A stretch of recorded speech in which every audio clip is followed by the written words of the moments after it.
Hey, everyone, and welcome to episode 171 of the Tick Bootcamp podcast. The title of today's interview is The Lyme Doctor's Doctor, an interview with Dr. Alan MacDonald.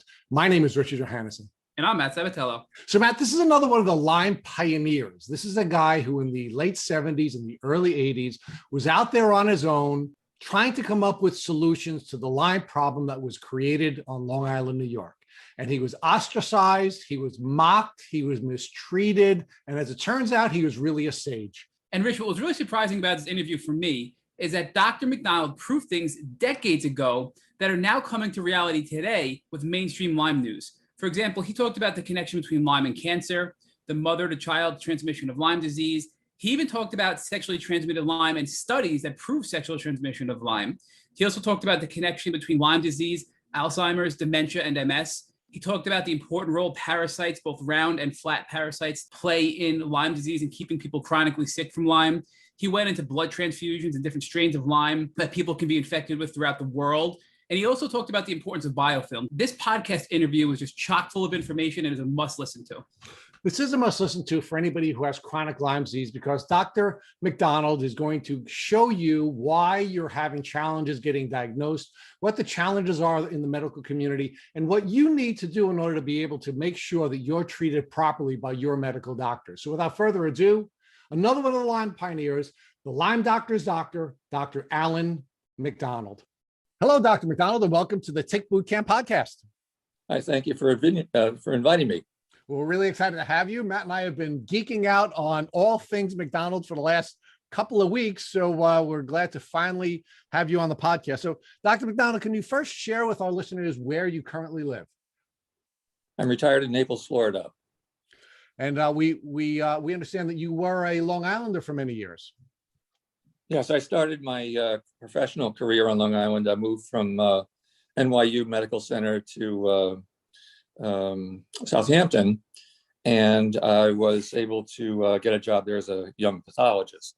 That was in the time when the work of Bergdorfer was going on, and he was about to publish his paper. So I was in Southampton at the time when the Lyme disease hit the news and the medical journals. And we're going to get there in a second, but I'd like to talk a little bit more about your background. So where did you grow up? Grew up in Connecticut. We were in Manchester, Connecticut, near Hartford. And then I went to school at Tufts University. And I then went from Tufts University to Columbia College of Physicians and Surgeons. And after you graduated from Columbia, what was your concentration? Meaning, I know you're a medical doctor, but what was your concentration? I started in internal medicine, then I switched to pathology after the first year. And I did my pathology training partly at Columbia Presbyterian, and then at New York University Bellevue, where I was chief resident, and there for 3 years. So now let's talk about pathology. We've not had a pathologist on our podcast before, so can you define what a pathologist is? A pathologist is a physician who is entirely obsessed with diagnoses, doesn't really interact with patients, doesn't write prescriptions, but we tell the doctors what is going on with the blood, the biopsies, the blood banking, the microbiology. So we're sort of a diagnostic specialty, and some people call us the doctor's doctor. All right. So you were working as a doctor's doctor in the early 80s on Long Island when the Lyme world, I guess, started, right? Yes, I was contacted by Dr. Jorge Benach, and he is now a world authority. He was a young professor at Stony Brook. He came out to get our medical staff interested in the area of Lyme disease because the tick that carries the disease had been identified from ticks that lived on Shelter Island, and Shelter Island was only 10 miles away from, or 5 miles away from the hospital. So we were going to be knee deep in Lyme disease ticks, and they wanted everybody in our medical staff to start looking for signs of Lyme disease in their specialty.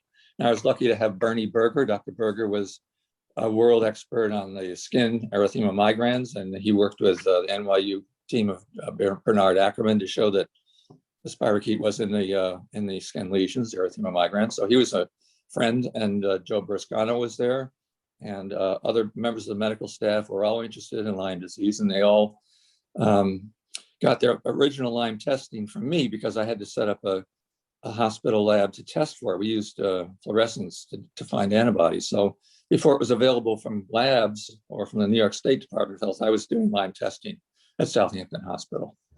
So now let's talk about your interaction with Dr. Banach and Dr. Bergdorfer and that group. Were you interacting with these folks when they were testing the initial ticks that Dr. Banach had located when he was doing the drags on Shelter Island? No, I came in afterwards. I came in after the identification of the B31 strain, which is the strain of spirochete that was removed from a tick on Shelter Island. And the B31 is really a code name for the three Bs: Bergdorfer, Banach, and Barber.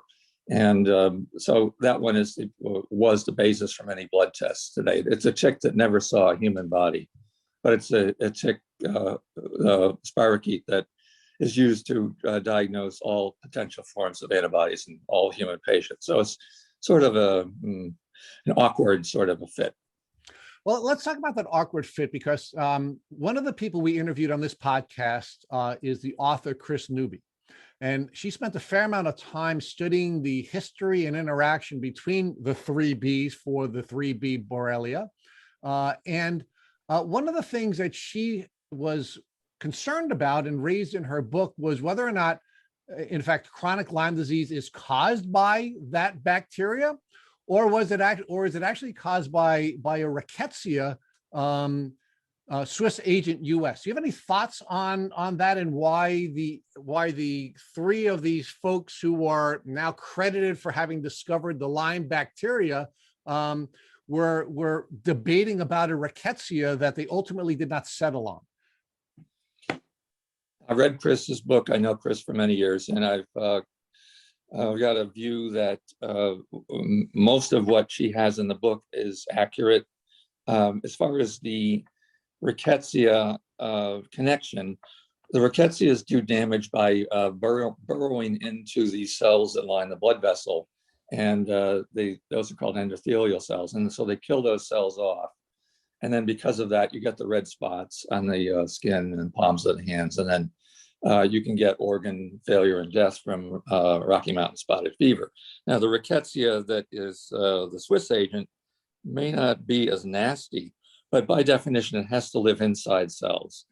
And I think that we have enough evidence with my Lyme autopsies that the other kid in town, which is a spirochete, which lives outside of cells or sometimes inside cells, can do damage outside of the cells as lethal as the Rocky Mountain agent. So it's sort of a gamish and a mixture. I don't really have a final view of what is prevailing. Okay, so let's talk about a definition of Lyme disease while we're here, and that is, do you believe Lyme disease is a polymicrobial infection or a multi-germ infection, or do you believe it's an infection caused by a single bacteria? I think that the prevailing evidence now is that the tick that transmit the spirochete has a gut full of other nasty microbes.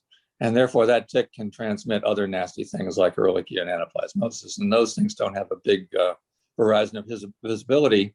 So I think that you would say, just based on spirochetes to other non-spirochetal things, that it's polymicrobial until proven otherwise. I would say that even within the spirochete area, there are different substrains of Borrelia that can coexist in one patient or in one tick. So you can have 3 in 1, 4 in 1.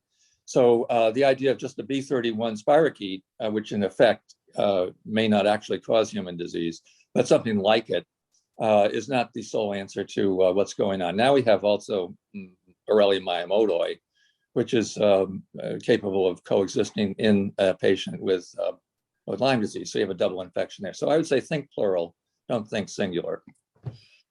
So let's talk about what you were doing as a pathologist at these, during these foundational events. And can you talk to us specifically about the testing that you were developing, specifically the fish testing?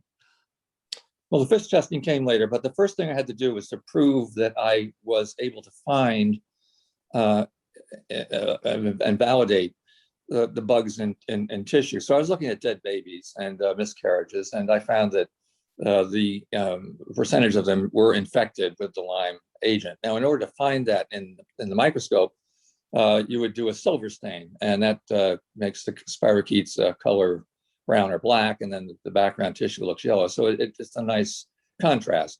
But I wanted to do better, and I developed an immunofluorescence test, so it glows in the dark under a fluorescent microscope.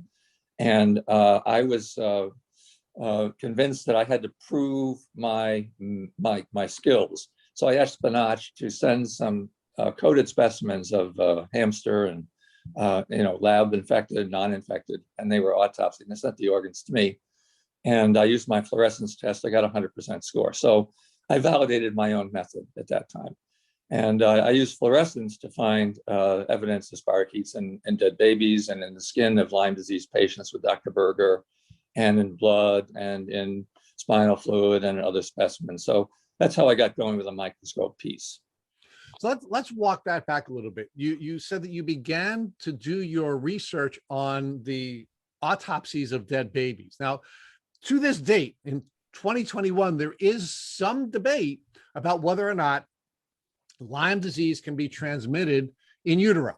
Yet in the early 80s, you were already definitively proving that dead babies were in fact infected by Lyme disease. So can you talk about why we've made so little progress in at least mainstream medicine accepting the findings that you had made in the 1980s? Well, the discovery came because Lyme disease is just like syphilis, and syphilis could kill babies. And because babies with syphilis could be aborted or stillborn or born with, a short lifespan and then die in the second day, or worse yet, live into adult lifehood, if that model is disputed, and it may be disputed by some, that syphilis can't cross the placenta, then you have an uphill battle to try to talk to people about Lyme disease crossing the placenta. The only way that the bug gets into a fetal heart or into a fetal brain, like I showed in my, dead babies, was it had to cross the placenta from mother to baby. The babies don't live outside the uterus. So it's very, very simple. And I could find the bugs in the placenta, and I could find the bugs in the umbilical cord blood, mother and of baby. So I don't know what the dispute is. I think that some of the people who argue that there's no connection use their argument based on, well, there's no antibody positive pregnant lady number that we can find out there for people who have done a cursory look. I'm not dealing with antibodies. I'm dealing with dead babies and bugs and tissue. There's only one way to get there. It's going across the placenta. So you were working, I guess, as a doctor's doctor, you're sort of in between being a clinician and a researcher, right? You're sort of in that I guess in between the two. Were you publishing any of your findings that you were doing first when you were doing the research on or making your clinical findings on the fetuses that you were examining? Yes, I published the dead babies work in 1985, 86, because I went to Vienna, Austria, and an international symposium on Lyme disease in Vienna. I presented my work. I had 5 minutes to show my results. I presented 100 pictures of spirochetes and dead babies in 5 minutes. And the people in the auditorium didn't ask me a single question. They just walked out and took a coffee break after that. Nobody asked me anything because they didn't believe that my work was real. They thought that I had manufactured the paper, manufactured the pictures, fraudulently presented this data, and that I was a fraud.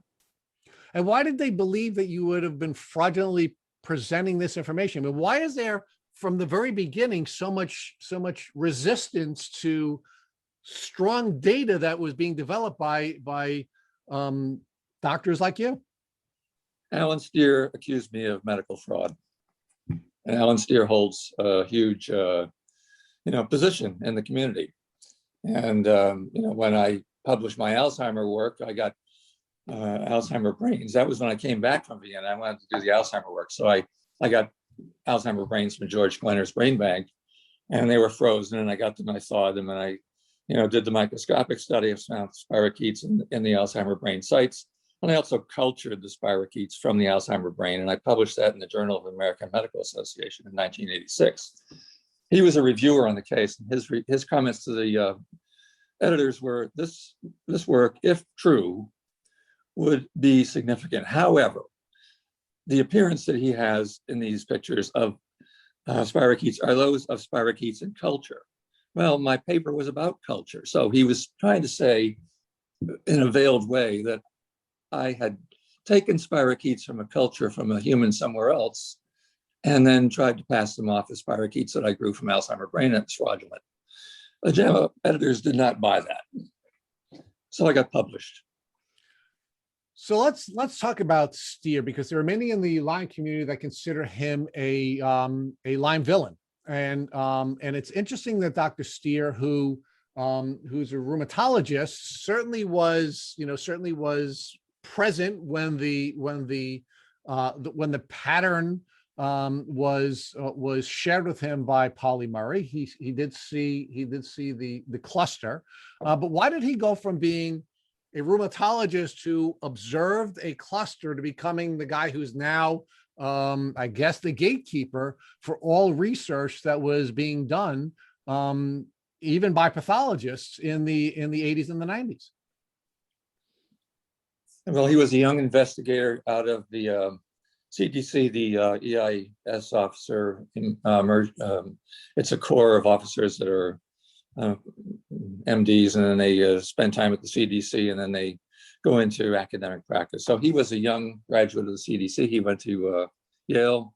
He was approached by Holly Murray and don't forget Judith Mensch, and they told him about the knee problem in the children, in their children, and the people were really a cluster of arthritis patients, most of them juvenile, in Lyme, Connecticut. Now, remember, there's a dispute now about chronic Lyme disease. You know about that, right? Chronic is very disputed. Every single one of the joints in Lyme, Connecticut that Stier looked at was a chronic infected pediatric patient. Let's go back. Chronic and arthritis are always chronic.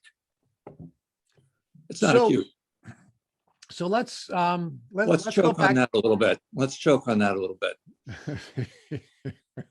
Yes, we are going to have to choke on that a little bit and wonder why folks like you were making the observations, the findings you were making in the 80s, and this has become a pandemic, which perhaps could have been stopped had your research been given the credit it is now being given, but should have been given in the 80s. And so I want to explore that a little bit more with you. And let's talk about the objective findings that you were making, because one of the things that our community finds really frustrating is that it's very difficult to objectively test to determine whether or not you have Lyme disease. But it sounds to us like you were able to objectively test for the existence of the various parasites, bacteria, and viruses back in the early 80s, and we've not been able to convert that into a testing protocol that would allow people to be properly and objectively diagnosed. So talk to us about how you developed the testing you did and why you believe that has not become a standard, a diagnostic standard in 2021. Well, it takes me back to Southampton and working with Joe Burrascano, who was a great friend and had a great interest in looking at things scientifically. So I requested that he send me some bloods from his patients who were either under treatment or before treatment or after treatment. And I had the medium, the BSK culture medium. I had manufactured that from dry chemicals because I had the formula from Bergdorfer. So I had a supply of culture medium, and I cultured the blood, and I found that spirochetes were present in the blood of his patients, either before, during, and sometimes after the therapy. And then we looked at these cases together, and he'd come in and look under the microscope, and he'd see the spirochetes moving and say, okay, now I understand that I will have to continue my therapy until the spirochetes are gone. And that helped him to develop some of his guidance for his treatment. The spirochete of syphilis does not grow in laboratory medium, but the spirochete of Lyme disease does. And so my culture method worked well for him and helped me to understand things about how the spirochetes behave in the blood. And I used that effort to then take it and culture skin biopsies from Bernie Berger's erythema migrans, and I could grow spirochetes from 20 of those patients. And I sent them out to Rocky Mountain Lab, and some of them were different from, had individual differences from case to case. So they used those to study. And the culture in general has been, in the proper hands, a very useful tool, but it has been disputed by the CDC as being fraudulent and irresponsible and unscientific and not to be trusted. So the CDC came in and poured cold water on the idea of cultures. Now, all of my work that I've ever done and will ever do is always free. I have never charged anybody for any of my work. That's not true for some of the other people in the field. But I think that this is my way of giving back to the community. So, Dr. MacDonald, you had a better Lyme test than any that are out today, and the CDC shut it down by making false accusations, and it could have been helping people for probably the last several decades, it sounds like. In my opinion, it could have helped a number of people. I could culture spinal fluid when there were no antibodies and grow spirochetes from spinal fluid. They were reluctant to endorse that. I could get it from blood. I could get it from synovial fluid. I could get it from amniotic fluid. It is the CDC with a heavy hammer saying that until they approve something, it is untrustworthy. And that's maybe not fair science. I mean, it may be that they would review my paper negatively when somebody else would review it positively, but because of the heavy hand that they have, they could shut down everything that has to do with some of these new ideas. And this was around the same time that many Lyme literate doctors were being shut down. They were losing their medical licenses, and chronic Lyme was literally under attack by the CDC and the government, correct? Correct. So talk to us a little bit more about Lyme and blood transfusions, because we do know that many people here in New York even get blood transfusions from Europe, people in Europe. Is there a possibility that people who get blood transfusions can get tick-borne illnesses from those blood transfusions? There's a scientific basis to say that the Borrelia spirochete can survive in banked blood. So that's a benchmark that's been published. That's peer reviewed. So if you take a unit of blood that's in the blood bank and you put some spirochetes into it, the spirochetes can grow and survive in that unit of bank blood. Now, the second piece is that one of the co-travelers for Lyme disease is babesiosis. And in Eastern Long Island, not only do we have a hot spot for Lyme, we have a hot spot for babesiosis. So I collected 100 cases of babesiosis in patients who were coming to the hospital. And I found that those patients, none of them had an antibody-dependent diagnosis. They were all diagnosed by my identification of the babesia inside the red blood cell. So they were all microscopic positive.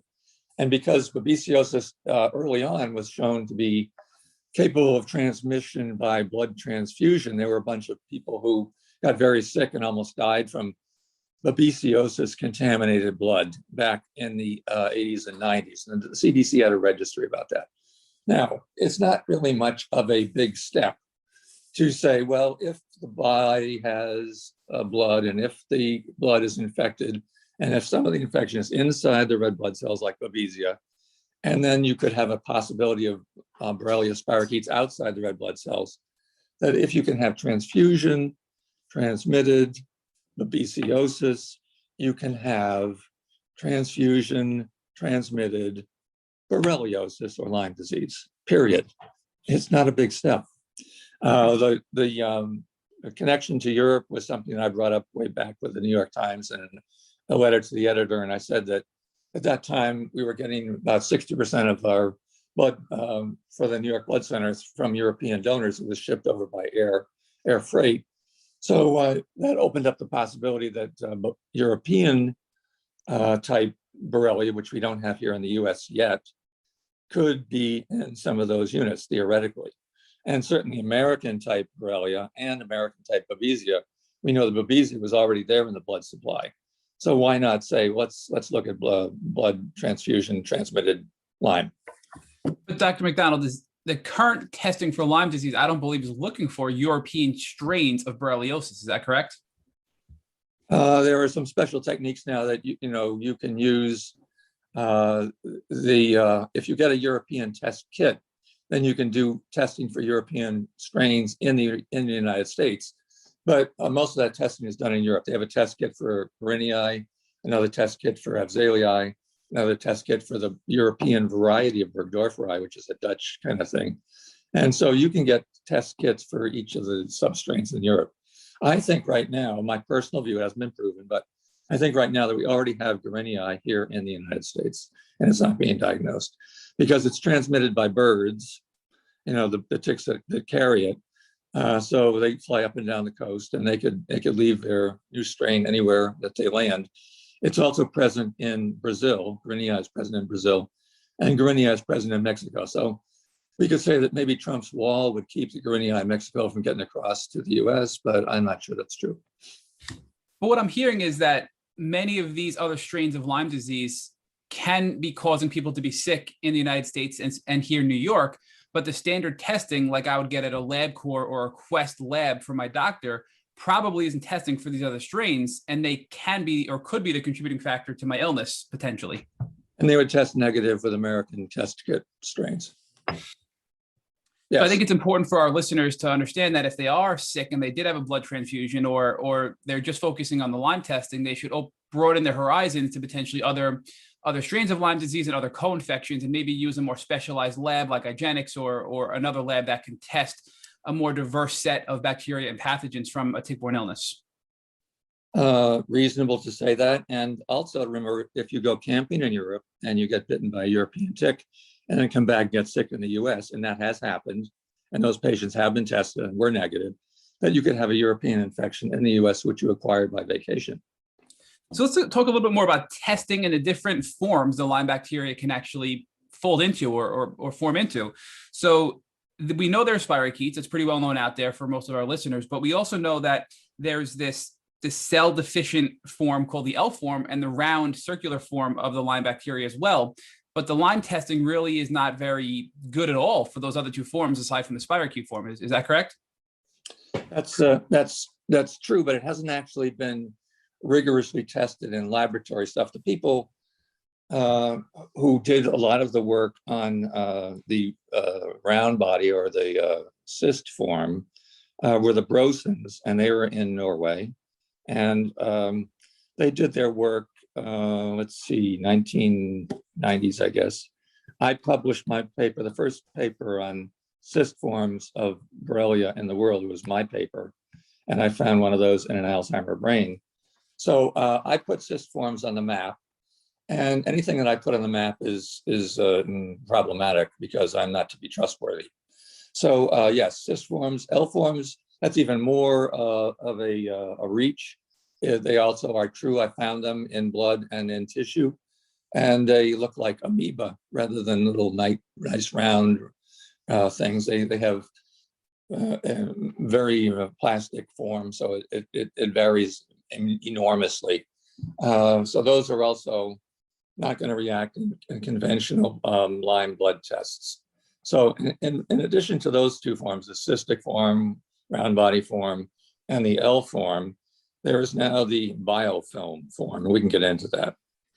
So Dr. MacDonald, before we go into the biofilm form, I do want to ask that many people we've spoken to on this podcast have told us that there are techniques or tools people can use to activate the spirochete form of the bacteria. So when they get their test, they have a higher chance of testing positive for this illness.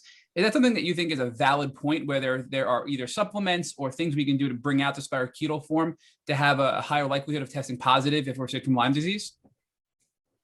I'm not sure. I think that it's interesting to see if you could provoke some way to provoke the increase in the number of units in infective units in the blood, so that if you have a threshold for, I can detect 1,000 units in a blood sample, but I can't detect 100 units and I'll never detect 10 units. 10 units is still infectious. So we have a threshold situation.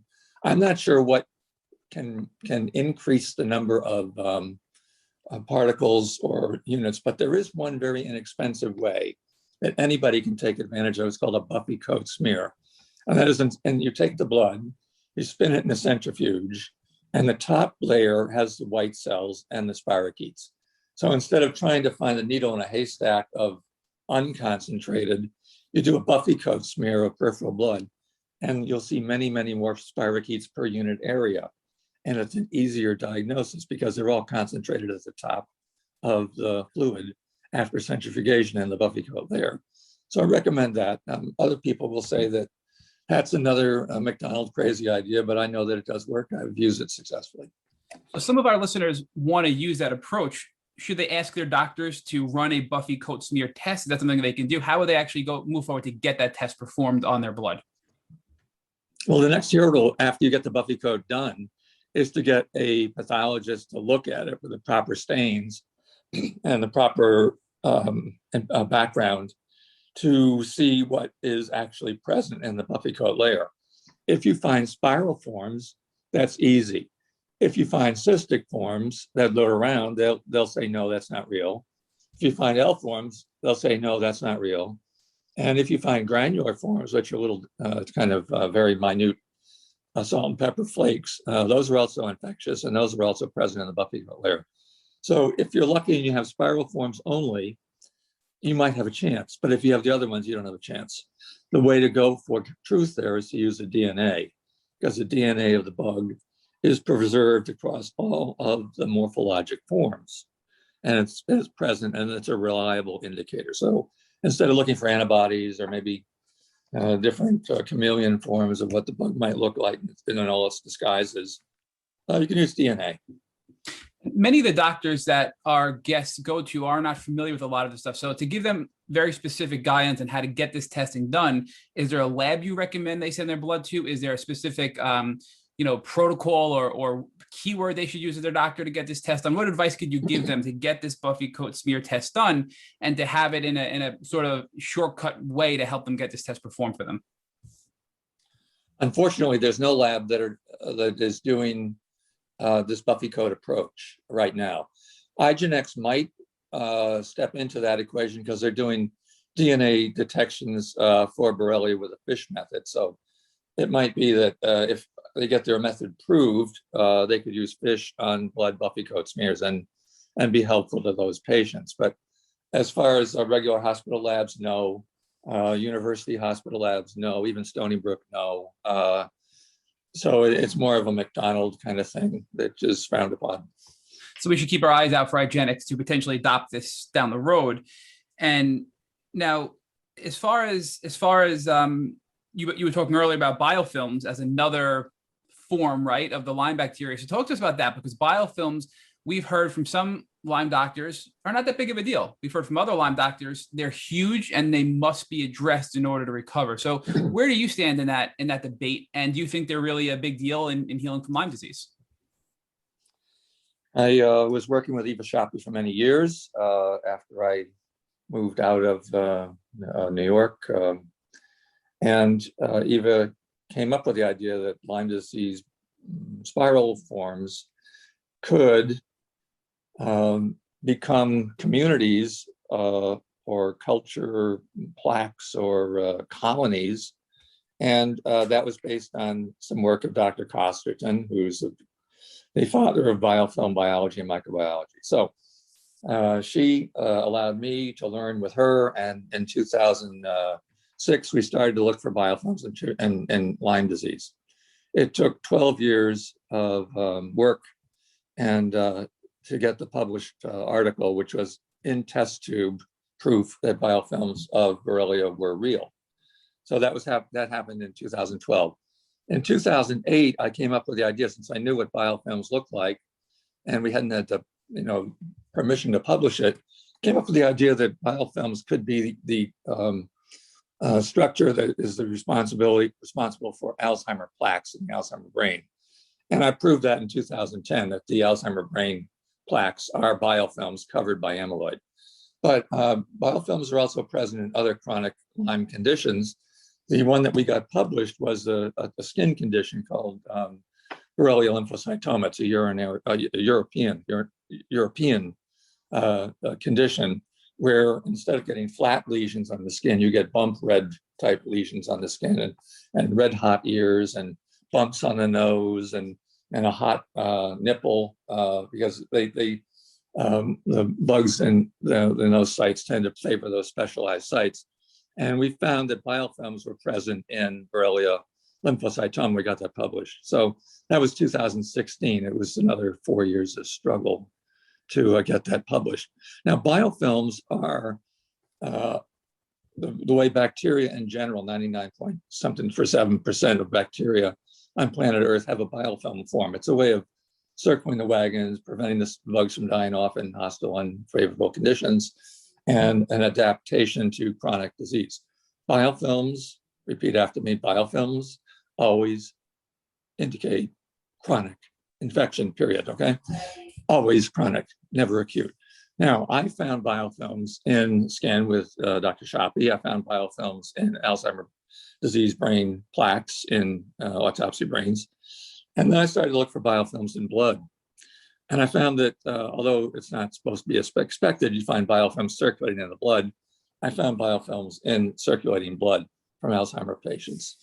And they are, let's just imagine the size. The red cell is 7 microns. The Borrelia spiral form is about 10 microns in its usual form. The biofilm communities are 200 microns in size. In order for the blood to get through the capillaries, the red cells have to bend over double because they have to go through a 0.3 micron diameter capillary channel to nourish the tissue. If a biofilm huge community hits a capillary bed, it is not going to get across. It's going to get blocked. And what happens if you block the blood supply to a tissue? You get little areas of mini death, mini infarction. So some of the total body pain syndromes of people who have Lyme disease may be biofilms hitting capillary beds all across the body and causing all kinds of havoc. So the biofilms in blood are real. I have found biofilms in blood of patients who have quote unquote chronic seronegative Lyme disease. I've used my DNA probes to prove that they're Borrelia rather than just stain it with ordinary protein stain. I used DNA probes to prove that the Borrelia DNA is inside the biofilm. So biofilms are a very menacing thing. They are always important. They are always chronic, and they may be life-ending if, God forbid, you get something like Alzheimer's. So Dr. MacDonald, I want to bring this down to a sort of a practical observation here as somebody who is an almost native Long Islander. I've been living here since I'm 2 years old. I've been getting bitten by ticks during the entirety of my life. Certainly in the 70s when I was growing up on Long Island, I was bitten by ticks many, many times before the Borrelia bacteria was discovered. And one of the things that I'm finding a little frustrating, I was bitten by ticks several times in the most recently a couple of weeks ago. My sister was bitten by a tick yesterday. And despite all of the groundbreaking work being done by you and Dr. Bioroscano and Dr. Berger here on Long Island, there are no Lyme literate doctors here. When I'm looking to go to a doctor, when I was bitten this year, I consulted with a doctor in North Carolina. Last year, I consulted with a doctor in Chicago. I didn't know who to send my sister to when she was bitten 2 days ago by a tick. Why don't we have any Lyme literate doctors here when all of the foundational work was being done by you folks in the 80s? I don't know why people set up practice in areas where they decide to set up practice. Some of it is that you have environments where you are welcomed, and then there are environments where you're not welcomed. So if there's a political basis of let's say persecution, if you have a belief system that violates the existing norms, then you might want to practice somewhere where it's a little more friendly. That's all I can say about that. I think that politics has a lot to do with where people settle or whether they continue to practice. My friends who are my age, I'm 73, are still practicing in Westchester and upper there, and of course Steve Phillips in Connecticut, so I will send people to those friends of mine, but there might be other doctors who are special interest doctors in the Lyme area. In Long Island now today, I can't say that they are not present there. So, you would think, in a place like Long Island, that not only would there be specialists, which I can tell you there are none, but you would expect that the general practitioner who would be treating people who are bitten by ticks would have an understanding of what steps they should take in order to protect us from becoming chronically ill. And I can tell you that the inspiration of this podcast was after I represented Matt, who almost lost his job because he was chronically ill and couldn't go to work for a period of time. I was bitten by a tick, and I went to my doctor's office, and my doctor's office first wouldn't allow me to make an appointment, told me I wasn't ill, so I didn't need to come in. And then when I jumped up and down and I demanded an appointment, it was clear that they were incompetent, and that became the trigger for not just this podcast, but this obsession that Matt and I have now for trying to come up with vehicles for stopping this pandemic from becoming worse. So why do you think the average doctor is either not able or willing here on Long Island to treat people who are bitten by ticks? Well, Dr. Berscano almost lost his license because of his belief of, a Lyme disease illness that sort of corresponds with my belief of a Lyme disease illness, which is a chronic condition. I think other doctors have been alarmed by the fact that they can be brought up on charges of doing quote unquote bad medicine because they're doing quote unquote Lyme disease care.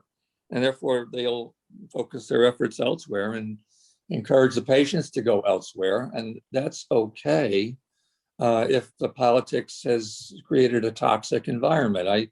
You don't have to do everything in medicine. You just have to know where to send the patient to get good care. So I don't treat any patients at all. So, I'm kind of useless, but I know where to send patients who have specific problems. And so that's maybe what the Long Island doctors should do, is to develop a referral system for people to have confidence in and not try to take on the politics. So, but Dr. MacDonald, anyone who's been listening to this podcast can tell that you're a brilliant man. Clearly, you're an Ivy League educated doctor who has come up with a number of very creative ways of analyzing what was a new problem in the late 70s and the early 80s. But one of the things that's really breaking my heart as we're having this conversation is so much of what you were doing in the early 80s has now become the basis of the Lyme treatment and Lyme diagnostic community. You were considered crazy when you're doing then. It's now becoming more and more mainstream.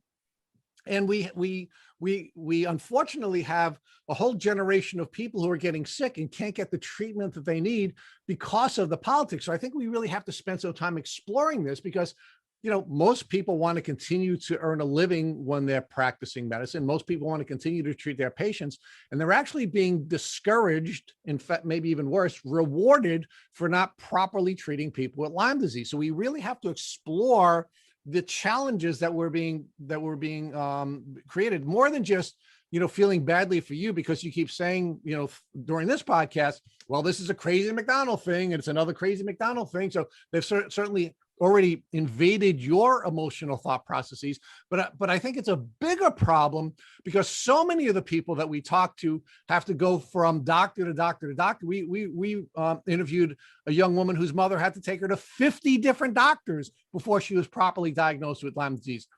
Your fellow alumni, Dr. Fallon, has done some research that showed that the average child has to see 7 different doctors before he, she, or they are diagnosed with Lyme disease. So we really have to explore this in more detail about why there is this desire to punish doctors who are treating people with Lyme disease.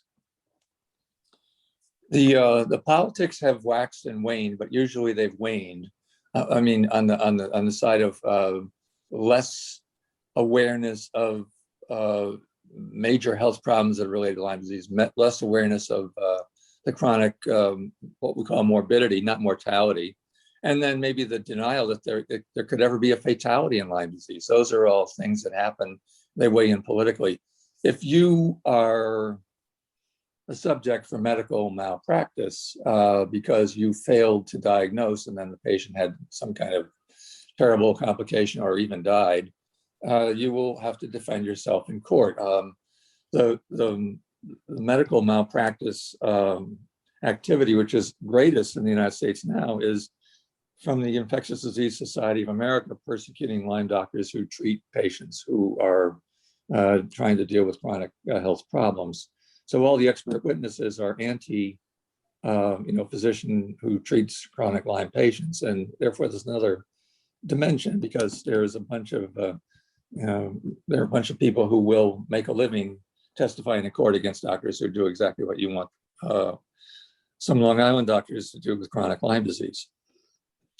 So we have this sort of multi-dimensional problem. The first dimension of the problem is we have medical schools failing to properly train doctors. And I'd like to talk a little bit more about the parasitic element of the training. We have doctors who are not being trained when they graduate from medical school.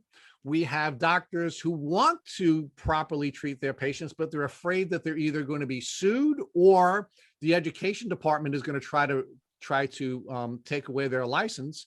So, what do we do here? How do we get people in a position where they can be properly diagnosed and properly treated, short of seeing at least 8 doctors when they have Lyme disease? I think that the access to published peer review publication in quote unquote good medical journals would be a place that we'd want to try and make some progress in that area.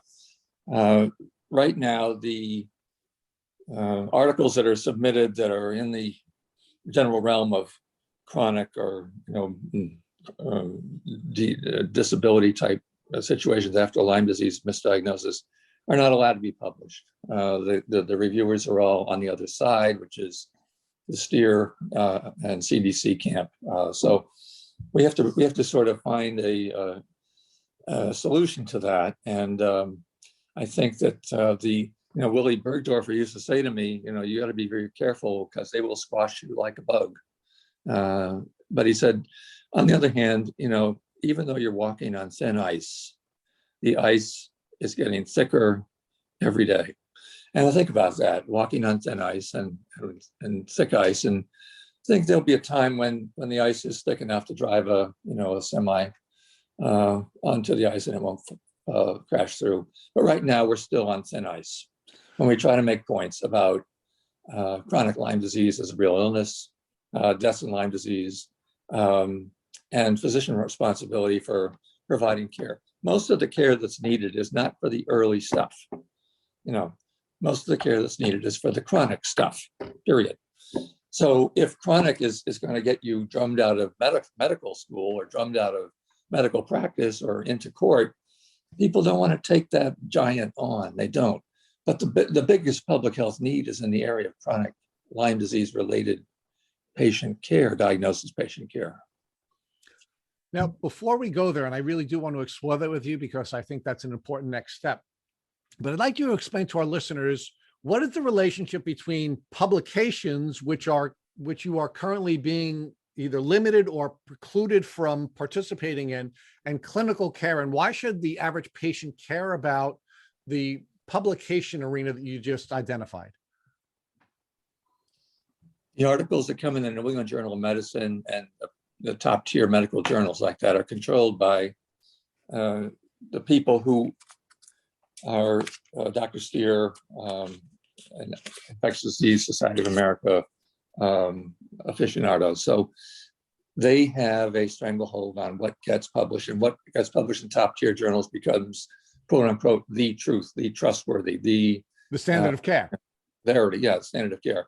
We've got to show that the standard of care is being standard of care is actually caring for the patient is being transgressed because the sickest people are not getting care. So you got to focus on not just the public view of publications of what they want you to believe as, there's no problem, it's, easy to cure, it's hard to get. Turn that around, it's hard to cure and, could be fatal. We have to turn that equation around. And some of it is under our skin type videos, other educational videos. You may have seen me in one or more of those. I have. People do watch that and people do pay attention. So that's a way to, maybe bypass, like the drug companies, they bypass the physician and they tell the patient, ask your doctor about Linzess if you're having trouble. They should say, ask your doctor about, I need some supported diagnosis for my chronic Lyme condition. Do that, just like the drug companies do. Have the patients ask the doctor. And then let's pause there for a second. Dr. MacDonald, let's pause there for a second, because I want to flesh out this standard of care issue, right? Because what's happening is people like you who are doing the research that you're doing are being precluded from having access to the journals which are going to establish a standard of care. So if you are not able to affect the standard of care, if a doctor, a clinician who is interfacing with patients is going to use a standard of care that does not include your research or research like yours, then that puts that doctor in a position where they are more likely to be sued and they're more likely to be subject to being sanctioned by education departments, because the standard of care is being set by a political subset of the medical community. Yeah, perfect. I mean, you couldn't have done better in crystallizing that. That's exactly the problem, is that what is patient-centered care should be supported, even if the patient comes in with a politically vexing situation. You should care for the patient, don't care for the politics. Care for the patient. Above all, do no harm. There is the harm of doing, and then the other side of the Hippocratic Oath is the harm of doing nothing. And unfortunately, I think we're going to need more attorneys to make the harm of doing nothing punishable in some way, because we haven't been able to succeed with scientific journals. So now we have to succeed with the legal profession. The legal profession helped us to get seatbelt laws because people didn't want to get seatbelts. And now we have seatbelt laws. And the legal profession has helped us with other things that are important in the realm of a better quality of life. So maybe that's what we need. So let me explore this one last piece with you before we move on, and that is, now what a clinician is supposed to be doing is looking at the standard of care and then determining whether or not their patient is an outlier on one side or the other of the standard of care. Now, if the standard of care is perverse, meaning the well-documented research from people like you are not being made available to the clinicians because they're not being published in reputable journals, then it makes it even more difficult to treat somebody who may be an outlier, which is what a clinician is supposed to be looking for. So we have this dual problem of having a perverse standard of care, and then we have, unfortunately, legal and administrative or governmental sanctions for somebody who wants to now treat their patient who may be outside of the population where the standard of care was established. Perfectly said, perfectly. I think that acceptance of tests where the blood tells a story other than antibody positive, antibody negative. The blood now can tell a story. Spirochetes are present in blood, even though the antibodies are negative. If we can start to use some of those tools, and my fluorescence in situ hybridization DNA tools can make diagnoses of spirochetes positive in blood, even if the antibodies are negative. Spirochetes in blood are proof positive that you have an infection. And in the old days, we used to use gram stain to look for bugs in blood and tissue and fluids and stuff. It's the equivalent, the 21st century equivalent of the gram stain. Find the spirochetes in blood. They are there, and biofilms are there, and Miyamotoi Borrelia are there, and Burgdorferi are there. It may not be spiral, it may be it's a granular form, but it is announced by the fact that the DNA of the bug says, yes, it is what you think it is. The DNA of the bug only matches Borrelia. So if your DNA test is positive, that's what you want to know. You don't want to care whether your antibody test is negative or positive. You want to have DNA positive testing in the patient who is coming in for medical attention. And, I have some past research, which are rapid DNA tests that can be turned around in 5 minutes with specific, DNA probes only reacting with Borrelia that can tell you whether the DNA of the bug is there or not. Those tests would not be done for free. And because I've always done all my work for free, I couldn't take it to the level of, doing a patent on it or anything. I would never do a patent anyway, but the test methods are out there. I will give them away for free if somebody will just do it. I mean, I'm not here to make a profit. I'm just here to help people. So Dr. MacDonald, let's now take the step that you started to take with us, which is this line between acute Lyme disease and chronic Lyme disease, right? And the challenges with essentially calling both diseases or both presentations Lyme, right? So I think the first problem that we have is a definitional problem with defining Lyme as a single bacterial infection or a polymicrobial infection. But now we're also calling this acute illness and this chronic illness the same name. And recently we interviewed Dr. Bill Rawls, and we interviewed Dr. Phillips on his book, Chronic. And what both of them told us is that they very rarely see someone going from an acute phase to a chronic phase unless they've been bitten by multiple ticks at the same time, or they're living in a chronic mold environment at the time that they're bitten by a tick.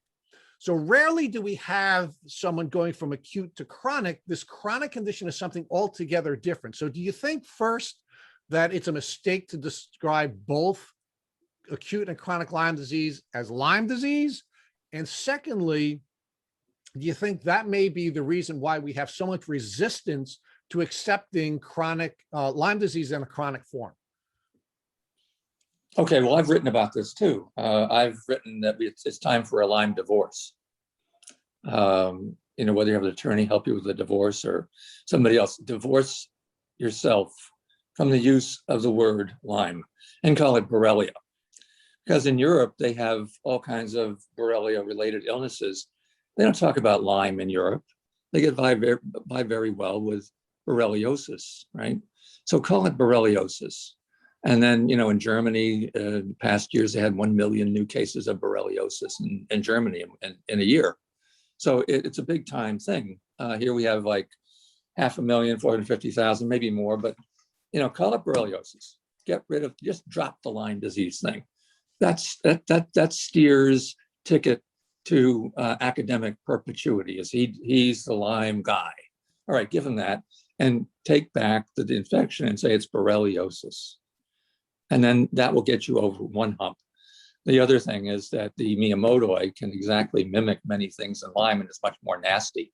And it's not going to test positive with any of the antibodies. And you're going to have mixed Miyamotoi Borrelia and Burgdorferi Borrelia. And you have Besetti Borrelia, which is coming up in the South and in Canada, and cases of those have been described. They are antibody negative and PCR positive. And you have your Mayoni, Borrelia Mayoni from the Mayo Clinic. That's usually PCR positive by necessity. So we're moving away from antibody-directed lifestyles to DNA-directed lifestyles. That's better medicine through DNA-based techniques. And you drop the serology like a bad habit. It's a bad habit. So drop it and go to DNA testing methods. Yeah, and this is sort of off topic, but I listened to a podcast with podcaster Tim Ferriss, who actually is someone who was suffering from chronic Lyme disease, and he interviewed a Professor Sinclair from Harvard University, whose daughter was suffering from chronic Lyme disease and actually almost lost her vision. And he's now developing a test where he's testing for all non-human DNA. Do you think that's where we have to go in order to be able to properly diagnose people with all the various microbes that are now sort of creating these chronic conditions that we may or may not be defining as Lyme disease? Yeah, the idea of multiple DNA chips on DNA tests on one chip is not a new concept. That was under development at Stony Brook years ago when I was still in Long Island. So these DNA chip diagnostic, multi diagnosis on one chip is the future, and DNA diagnosis is the future. And in the World Trade Center, when the people were killed and you had to identify whether they actually were in the building or weren't in the building, you get pieces of people, like a fingernail or a piece of a nose, or a piece of, not the whole patient. And you use DNA tools to say, yes, that is the patient's remains. So DNA is a forensic tool. Forensic means in court of law. And we should use a forensic approach to our diagnosis of tick-borne diseases in all cases. Use the DNA. It's the fastest. It's the most reliable. It's now becoming the most affordable. Do it. So Dr. MacDonald, talk to us more about, you touched on earlier the connection between Lyme, Alzheimer's, and dementia, and you did a lot of research and study on that. So you can talk to us more in great detail about the correlation between all these different things and how people traditionally think dementia can't be related to Lyme, but really it can be, right? Yeah, when I came back from Vienna after presenting my dead babies, on the plane back, I had an idea for my research going forward. And in Vienna, I had learned that Lyme disease has stages, according to Dr. Packner: primary, early, secondary in the middle, tertiary way out at the end. And so he said, well, it's tertiary forms of Lyme disease. And I said, oh my God, because I remembered from syphilis that tertiary, primary, secondary were the ways that you talk about syphilis. And tertiary was way, way out from infection. And the example of tertiary syphilis was brain dementia. Brain dementia, that's not good. Dementia, brain disease with dementia. And so I said, well, if it can happen in syphilis, tertiary, then tertiary Lyme has to be Alzheimer's disease, period. And I thought everybody in the conference had the same idea, and I was expecting to have lots of brisk competition from anybody in the room. They had 200 people in the room who listened to that primary, secondary, tertiary, and they'd all go home and try to find Alzheimer's as a cause of, Borrelia as a cause of Alzheimer's. Didn't happen. But I got the brains from George Weiner's brain bank. He was a big leader in Alzheimer's disease in 1985. They were all frozen. They shipped them. They arrived in dry ice, like a suitcase full of dry ice. I thawed them, and I set up my cultures to see if I could grow the spirochete. I did. 4 of 4, I grew spirochetes from the Alzheimer brains. I did the tissue studies. I found that the spirochetes were present in the areas of Alzheimer's disease, but not in other parts of the brain which didn't have Alzheimer's disease. And I published that in the JAMA, Journal of the American Medical Association, back in 1986. That was the event, you remember, when Dr. Steer said that I probably faked the data, but I got it published. And ever since then, I've been looking at infection causing dementia caused by dementia caused by infection. So if you have AIDS, you can have dementia. If you have syphilis, you can have dementia. And if you have other types of infection that are chronic in the brain, JK virus, you can have dementias. So, and of course, syphilis is the granddaddy of all. So it makes sense that infection can cause dementia. That's not controversial. It's just, does infection cause Alzheimer's? That's radioactive. So that's where I've been struggling to get my work published.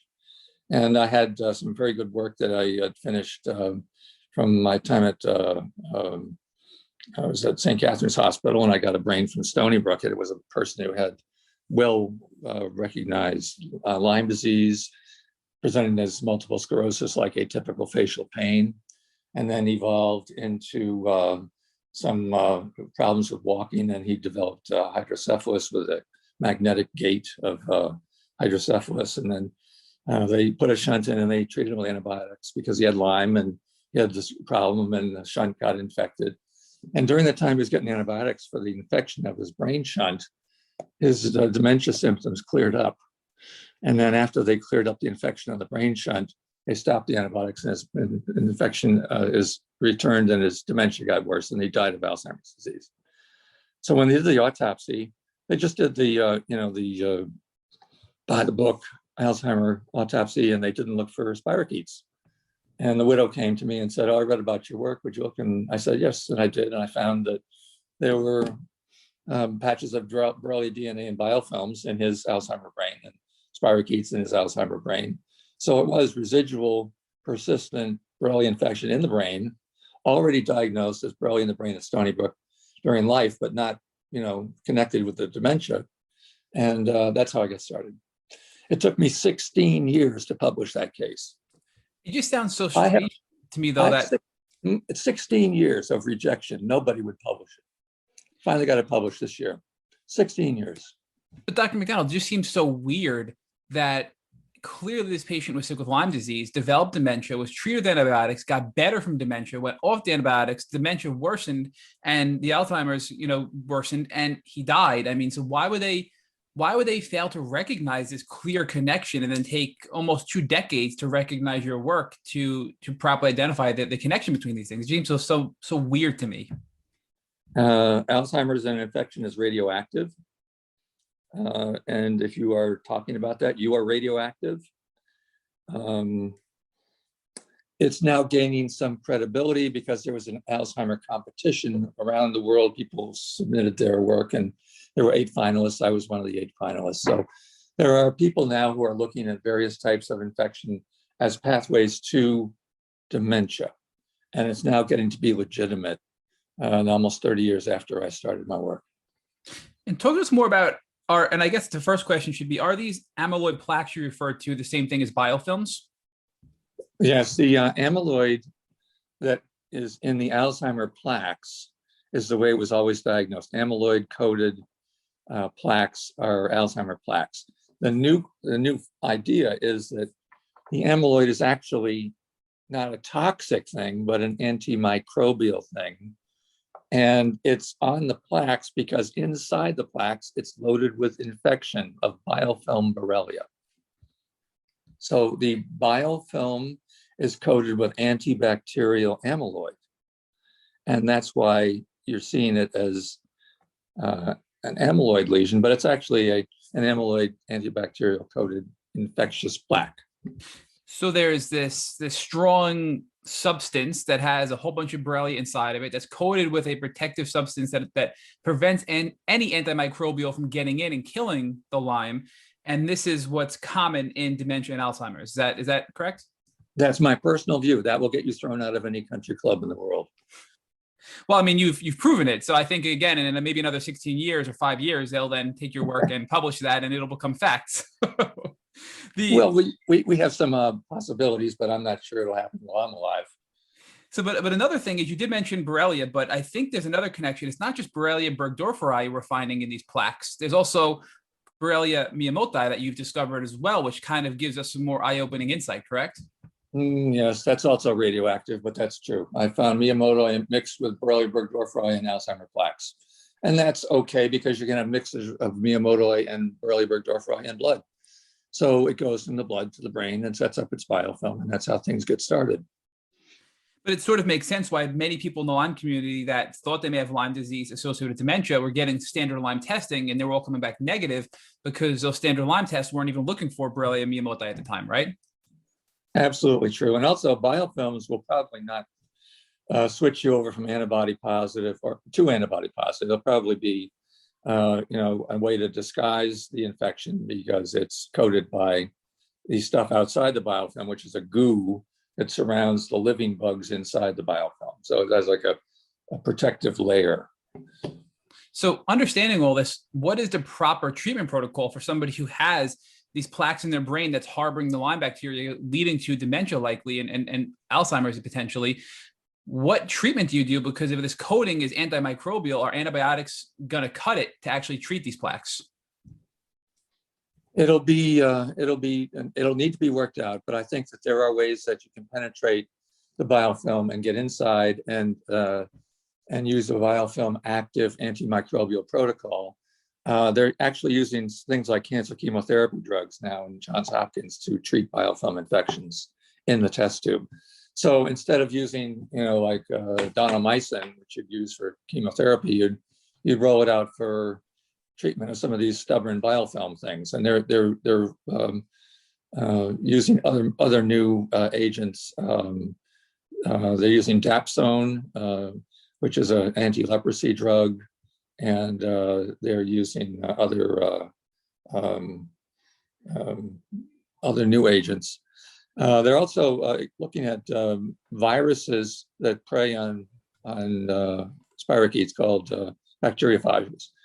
And there are some interesting ideas to use a virus that would prey on the infectious organism and kill it, just like you would kill a human cell. There's viruses that kill infection. So there's all kinds of new modalities coming along, and I'm optimistic that one or more of those we'll use in the treatment of Alzheimer's coming forward.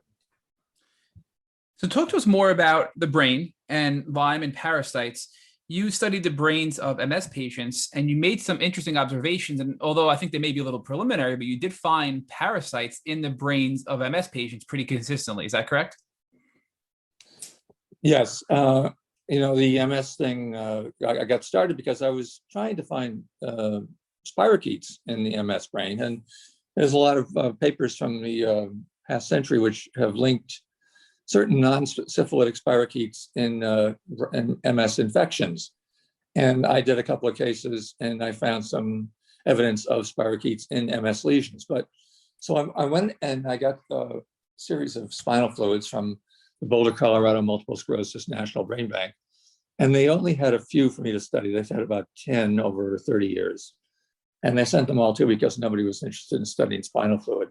The rule is, that spinal fluid study in the living or in the dead is useless in multiple sclerosis because everybody knows that there's nothing there. But nobody's actually looked to see if there's nothing there. They just say it's not productive. So I went and I paddled against the stream and, like a salmon swimming up the stream and jumping past the bear that's going to eat you. I looked at the spinal fluids and I found that every single one of them had parasites, but they weren't roundworms, they were tapeworms. And they weren't huge tapeworms, they were minute, minuscule, dwarf tapeworms. Every single patient over a 30-year period had evidence of these novel, minute, dwarf, microscopic tapeworm larvae in the brain fluid. Now, I can't say what was actually in the brain solid tissue because I didn't get solid tissue to look at. I just looked at the spinal fluid, which bathes all the brain tissues.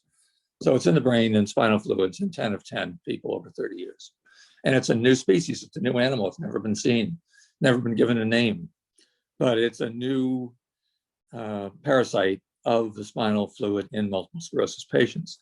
It'll have to be worked out. It might be that it's more than one, it may be a group of organisms, it may be 10 different dwarf agents, but they're all, multiple sclerosis is an environmentally initiated disease. We agree on that. Something in the environment. So it's like present in increased numbers in northern countries like the US-Canadian border and across, there's a multiple sclerosis belt around the planet. So you have it in Norway and you have it in northern England and you have it in Russia. And, northern climates have excess. Now, if the environmental stimulus, which is unknown, is actually food stuff that has contaminated with worms, tapeworms, and you don't cook your lettuce, you eat it fresh, right? If you could get it from unwashed or insufficiently washed lettuce or fruits or fresh things, that's how it would get into your system. You eat it and it gets into the intestinal tract and it goes from the intestinal tract to the brain. That's my working idea right now, is that this new agent is transmitted by contaminated food. So people that generally think we live in the United States, we live in a we're not living in a third world country here. That doesn't mean we can't get parasites. We can get parasites from our food and other means. And as a follow up to that, can we get parasites from a tick bite? Are ticks capable of carrying and transmitting parasites to the human body? Well, yes. I mean, the spirochete itself is a parasite in some sense, but you can have conventional parasites of the worm type. Dr. Shapi has found, and Dr. Bergdorf actually found, a microfilarial worm in the guts of the tick from the Shelter Island experiment. So yes, and he had a choice. He did the tick gut dissection. He looked at the microscope. He said, "Oh, there's a big worm, but then over here there's some spirochetes." So he decided to bet the ranch on the spirochetes as being the cause of Lyme, and to shove off the worm as incidental and not contributory. It may be actually that it's contributory too, and then you have a double thing going on: spirochetes and microfilarial worms from infected ticks. I think she had a 10 or 17% incidence of the Lyme ticks, exotic ticks in Connecticut, carrying these little microfilarial worms. So it's it's something out there. Now, there's also a symbiotic relationship between these parasites and the Lyme bacteria. Isn't there these round parasites can actually, or these nematode parasites can actually house the Lyme bacteria inside of them, correct? Who would ever have such a crazy idea as that? I mean, come on. You're talking to me. Who would have an idea like that? Well, I did. And I found out that the worms actually eat the bacteria as food. So yes. And so they could ride on the outside of the worm, or they could ride inside the worm gut. And, if it's inside the worm and it's living happily inside the worm, and the body doesn't know it's there, then the worm dies and it releases all these bugs inside of the worm guts. And then you have a flare up.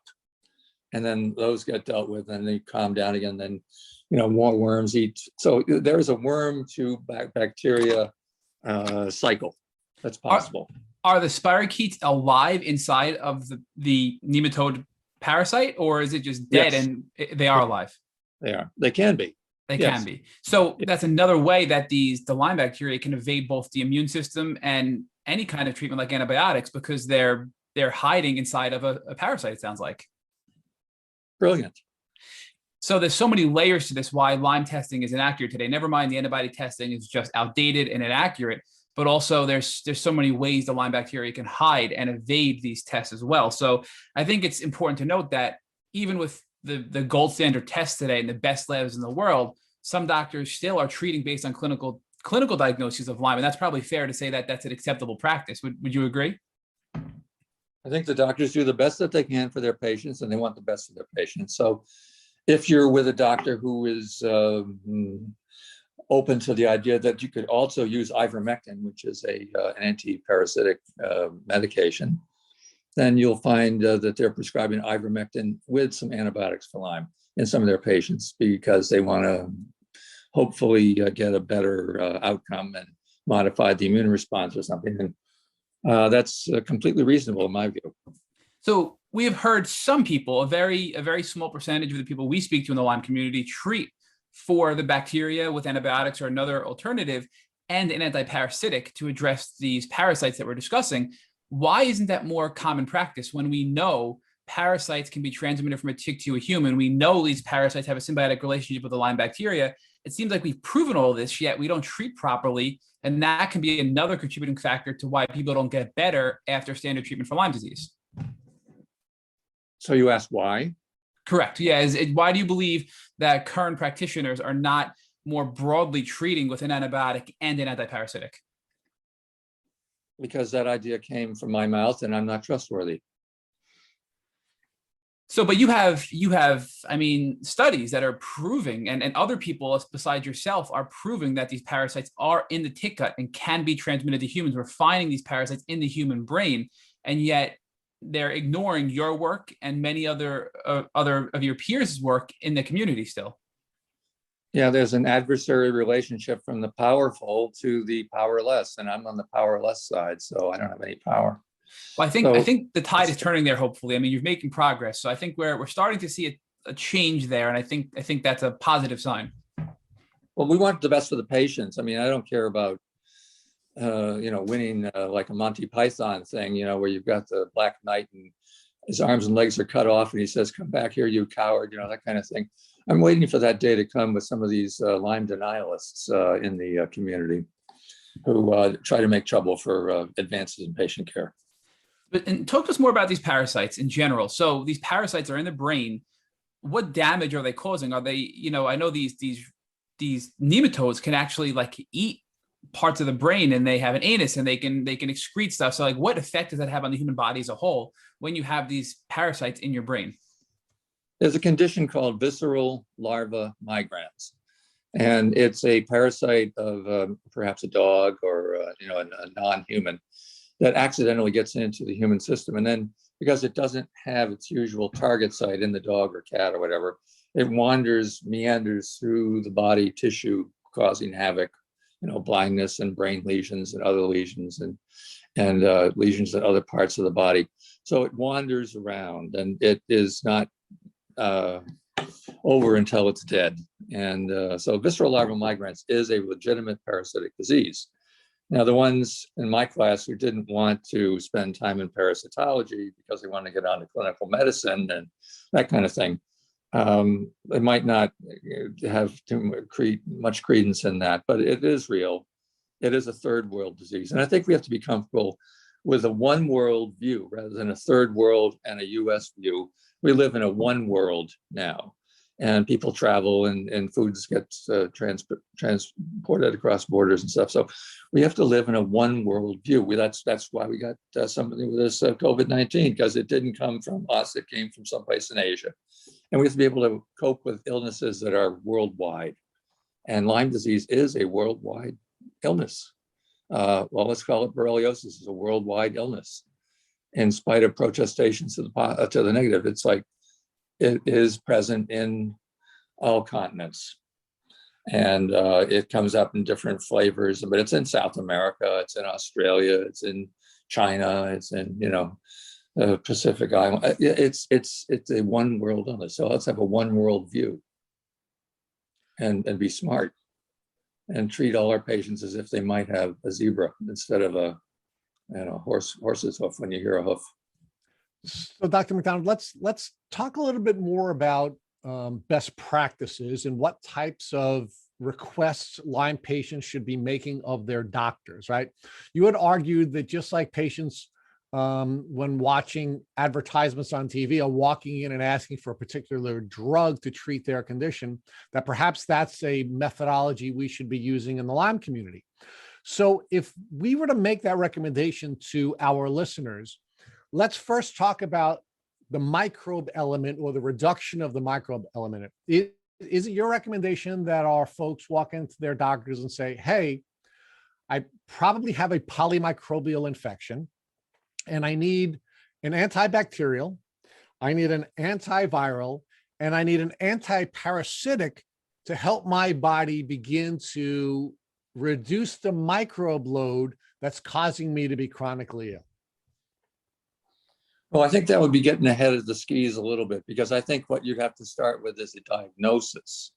So you would say, I'd like to have some DNA diagnostics for the things that I'm concerned about, which are outside of the availability of clinical labs. The Centers for Disease Control does offer free patient diagnostic services that include DNA studies for both spirochetes and other parasites, and they have an expert diagnostic service that's free. Physicians don't understand all the time that they can send their problem to the CDC and get help. Remember there were 3 hearts that were contaminated with Borrelia that were ready to be transplanted from humans who died suddenly, and they were not permitted to be transplanted. Remember that story? Yes. That was the CDC. That wasn't your local Yokel hospital lab or your state health department. They sent these to the CDC, and the CDC had the tools to swiftly and accurately diagnose those cases, and that prevented a disaster. So let's start using the CDC more. And if they have to kick up their budget for more incoming work from people around the country in tick-borne diseases, start funding the increase in the CDC. They have the power to do DNA testing. They have the power to do advanced diagnostics in tissue and in blood and other body fluids. So start with that appeal. If I can't get anywhere with ordinary diagnostics with my doctor, the doctor still can petition the CDC to help them with the patient if the doctor is willing to do it. It's free. Do it in the patient interest. You might actually learn something. Okay, so your first recommendation is that people who are suffering from chronic Lyme disease should be asking their clinicians to utilize the CDC testing that's available. Yeah, and I'd start with like, if you have a syndrome that might be neurologic, then send your spinal fluid to the CDC. You'd be amazed what they can do with spinal fluid. Spinal fluid is like an orphan body fluid.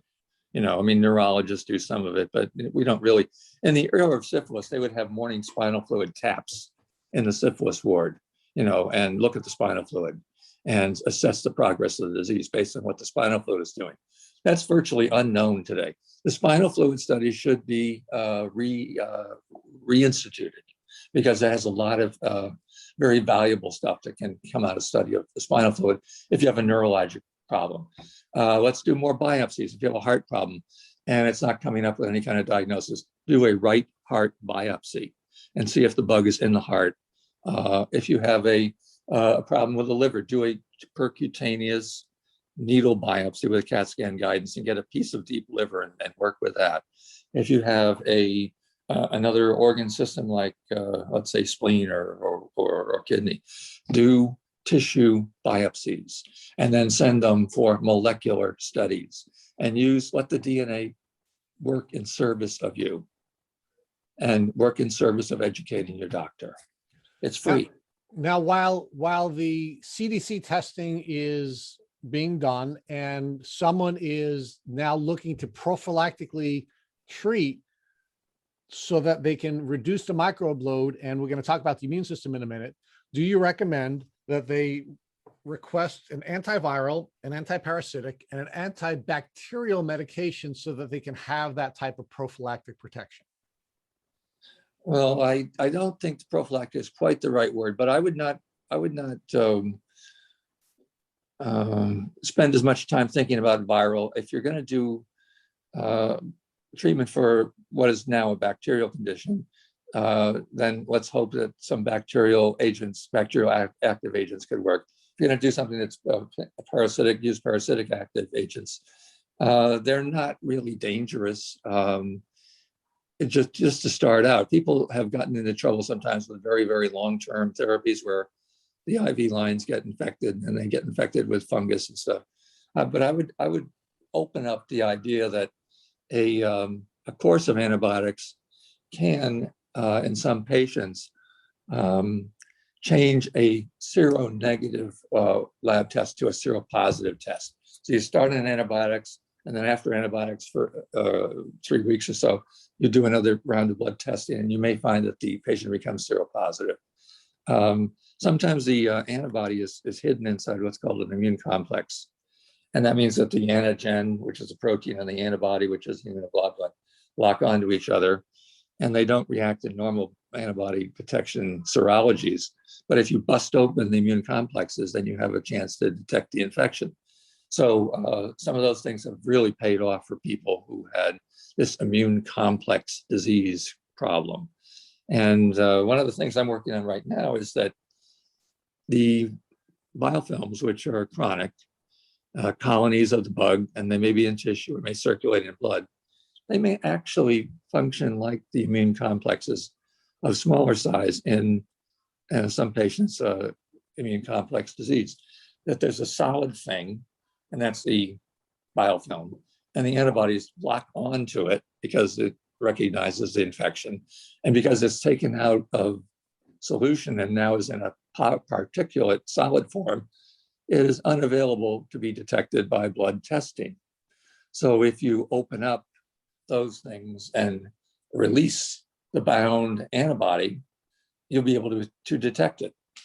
That's another project in progress in my work right now, is to look at biofilms as immune sinks. You remove the antibodies from the blood because they lock onto the circulating or tissue-bound biofilm, and you become a false negative patient in blood testing. Let's talk about neurological Lyme and how the neurological Lyme presents differently than it may in other parts of the body, and what you'd recommend from a treatment standpoint for somebody who's suffering from neurological Lyme. There are many types of neurological. So you have the nerves themselves, the peripheral nerves, and you have the nerves of the head and neck and the cranial nerves. You have the white matter problems. You have the gray matter problems. You have the inside the fluid of the ventricle problems. You have the lining of the brain membrane problems. So there's many different types, many different facets of neurological presentation of Borrelia infection in the human host. So it's a very, very complicated menu to go over.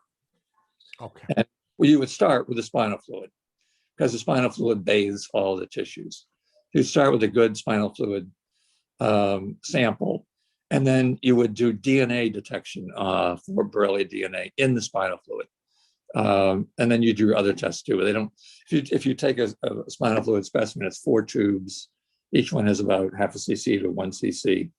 And the amount of fluid that's necessary to do all the other testing, the cell count and the chemistries and the other things in the spinal fluid, antibodies, is very small. And you have, at the end of it, leftover spinal fluid that hasn't been used for anything. Use that for DNA testing, or put it away in the freezer and freeze it, and then do another spinal fluid down the road and see if things have changed from specimen 1 to specimen down the road. See if there are changes, see if the DNA evidence is getting stronger. Use that approach. I would use spinal fluid as a conduit to comprehending what's going on with people who have Borrelia in the nervous system. What is your opinion about the use of herbal protocols for the treatment of Lyme disease? I'm not an expert in that. I think that I would defer to the people who are using it. And I think you have to remember digitalis, which is a heart medicine, is an herbal, is this plant extract, and it became manufactured synthetically, but originally it was an extract. So many things like anti-malarials have been plant-related pharmaceuticals. So I think plant-related pharmaceuticals, now they call some of these nutraceuticals, but in medicine, plant-related pharmaceuticals have been very necessary. Chinese medicine is based on a lot of that. I have no expertise in any of that, so I would defer to the people who use it. I can't recommend anyone or any formula. So what is your perspective on the future of Lyme? I mean, the diagnosis rate is increasing rapidly. We had over 500,000 in the US alone last year. What needs to be done to stave off the growth of this pandemic?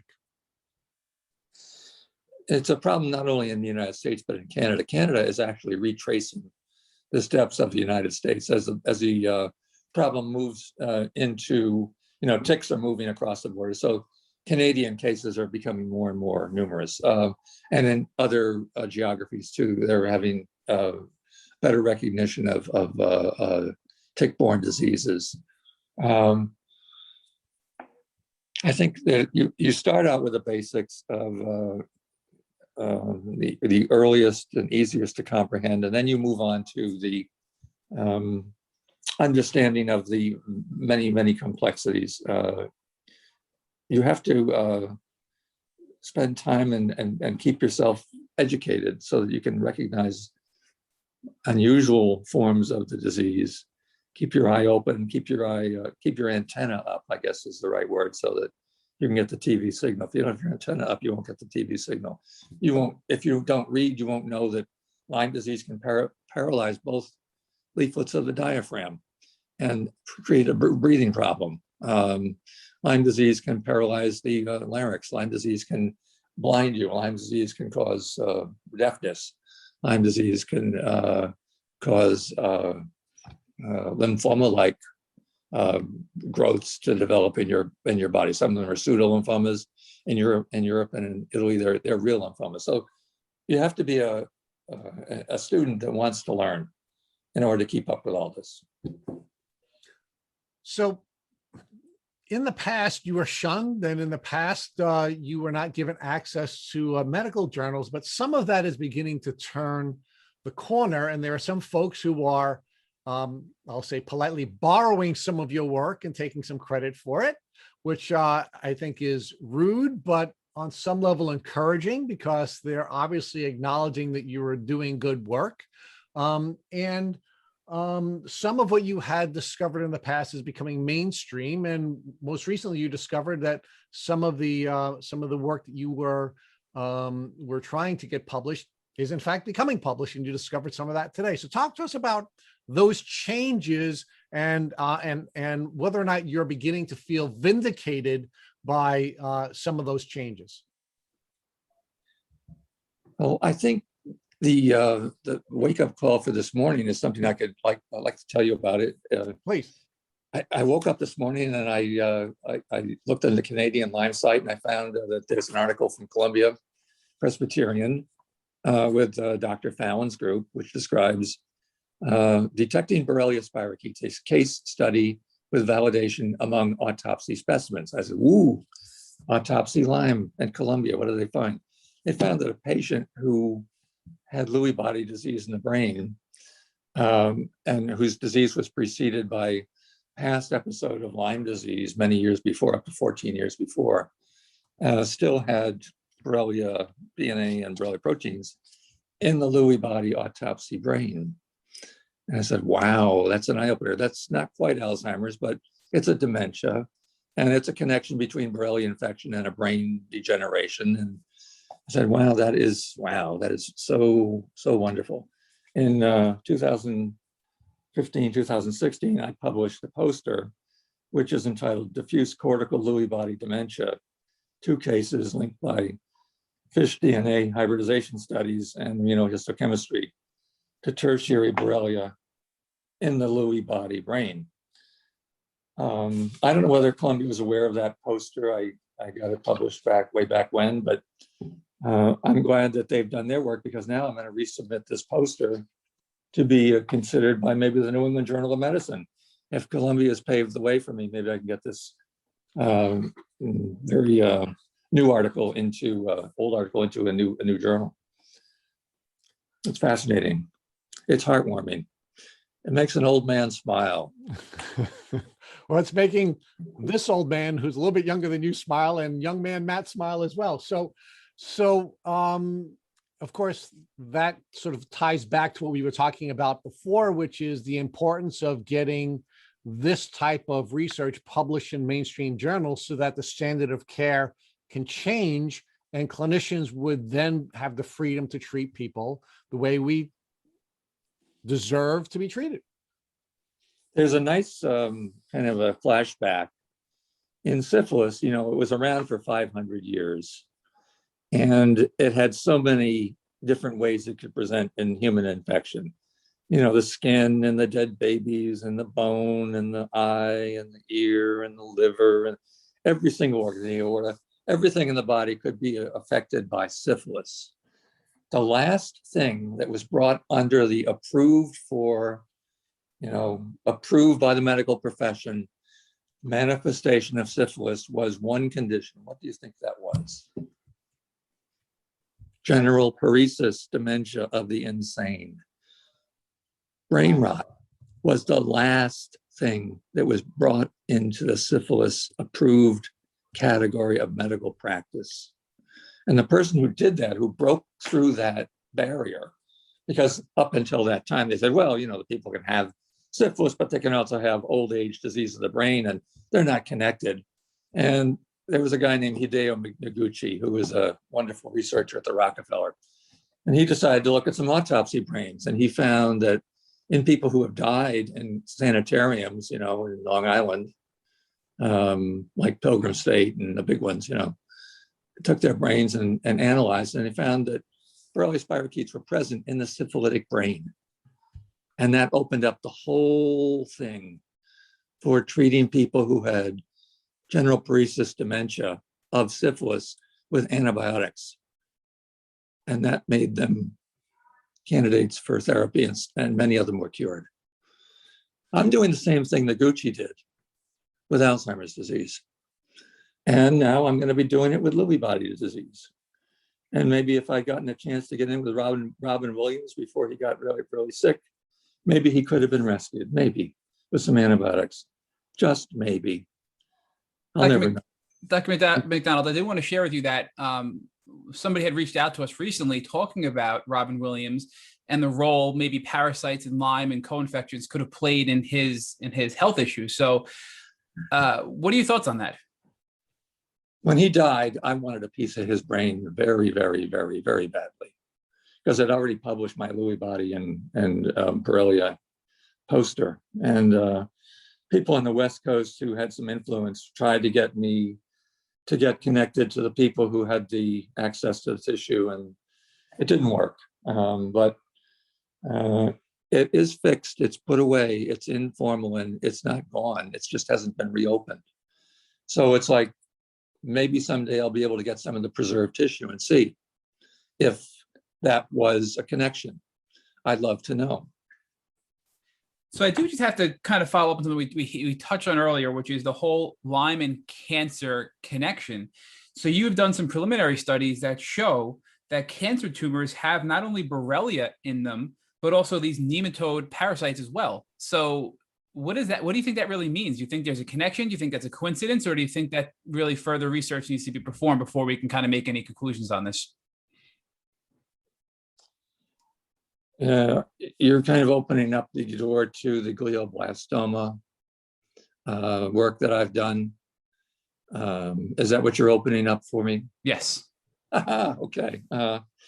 Bonnie Bennett is a friend who died this year, and she was a campaigner for better Lyme disease care, and she was a friend of Willy Bergdorfer, and she worked very hard for physician education. She noticed years ago, maybe 10, 15 years ago, that in her Lyme circle of friends with chronic illness, there seemed to be too many brain tumor deaths.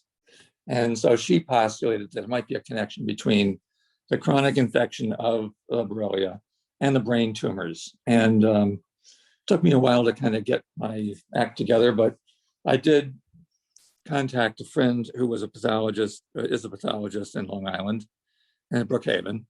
And I was able to get tissues from brain tumor biopsies from 5 Long Island patients who had glioblastoma. And they were all dead at the time because, rules for education and research and stuff. So it was a dead person's brain glioblastoma study. And I used my DNA probes for Borrelia DNA to see if there might be some spirochetes in these glioblastoma tumors to go along with Mrs. Bonnie Bennett's idea that they could be related. And all of them lit up like a Christmas tree. All the brain tumor biopsies lit up like a Christmas tree. There was Borrelia DNA all over the place, but it wasn't inside these spirochetal forms. It was like in a big glob here and a big glob there. And I thought, gee, maybe I did something wrong. Maybe I got like, I just didn't do the research right. So I repeated it, and it held up. And then I finally realized that what I was looking at in these big globs of Borrelia DNA in the glioblastoma tumor biopsies was biofilm DNA. And so I came up with the discovery that just like the biofilms of certain kinds of bacteria in the colon can start colon cancer by sitting on the colon tissue and causing the tissue to go to malignant, that biofilms of Borrelia in brain can also stimulate the induction of a malignancy of glial cells, causing glioblastoma multiforme. Now, the first person I want to tell about this story right now is Joe Biden.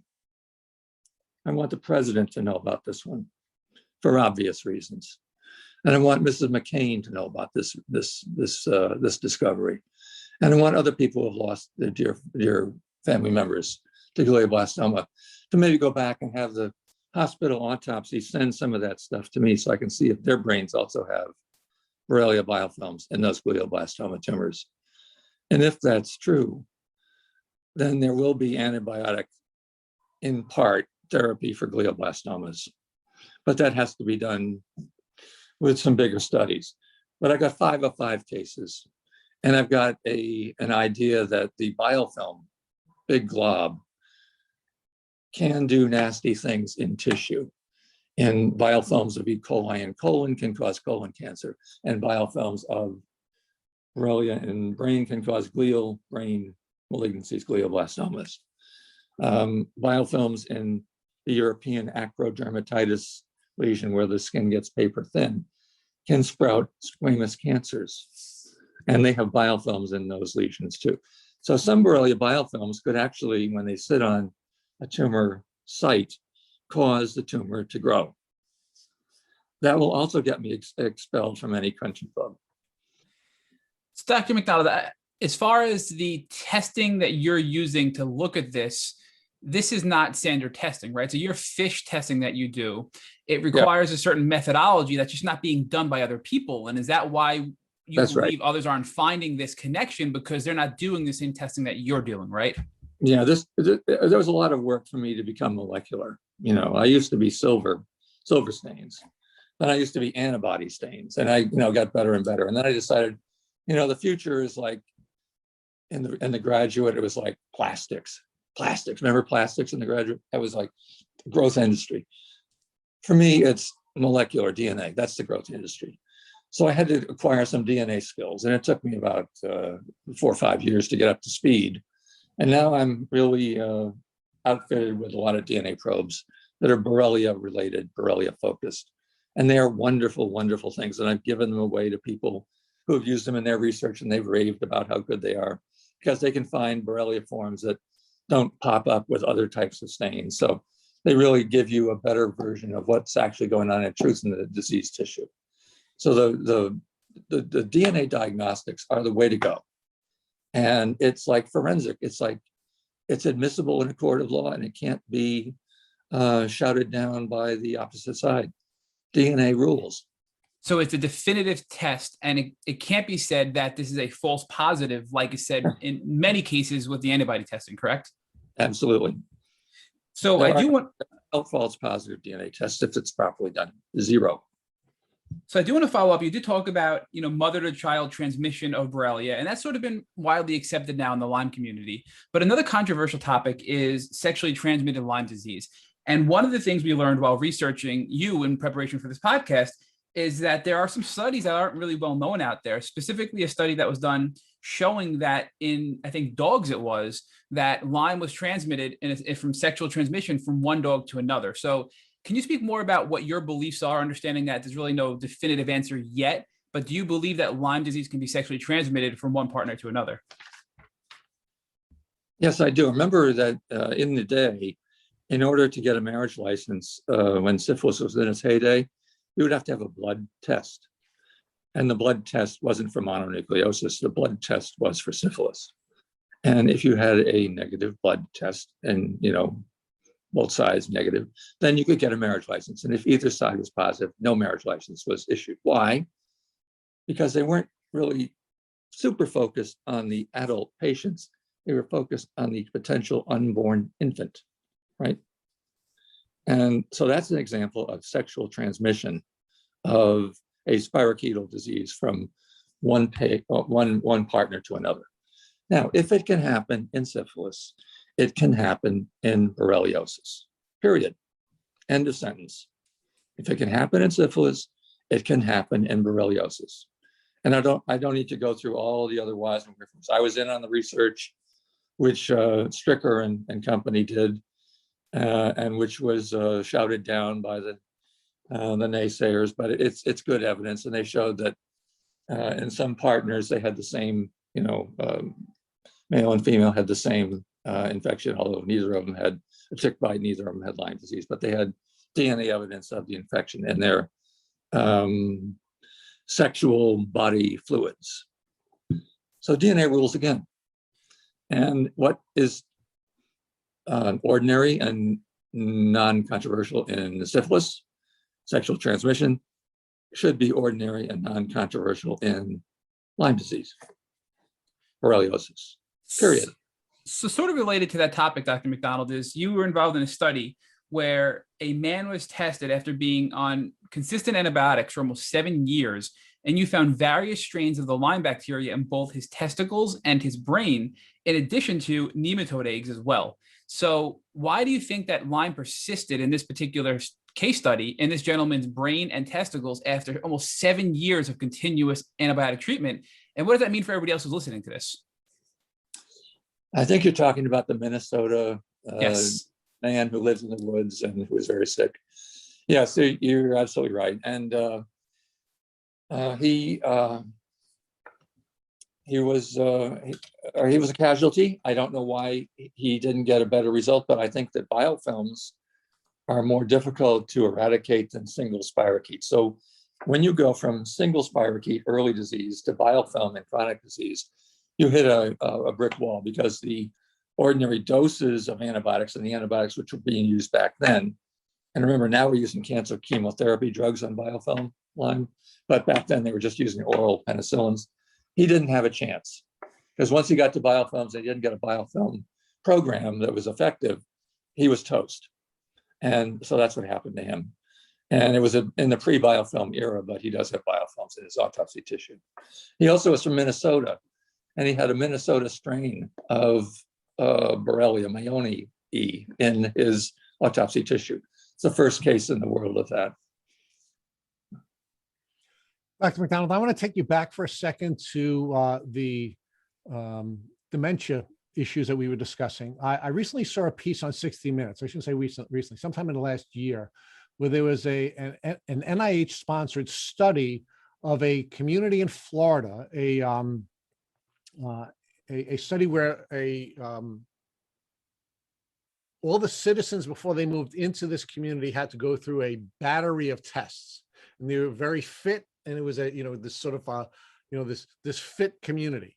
And then 30 years later, when this community aged, people began to donate their brains to be studied by the NIH and an NIH sponsored study.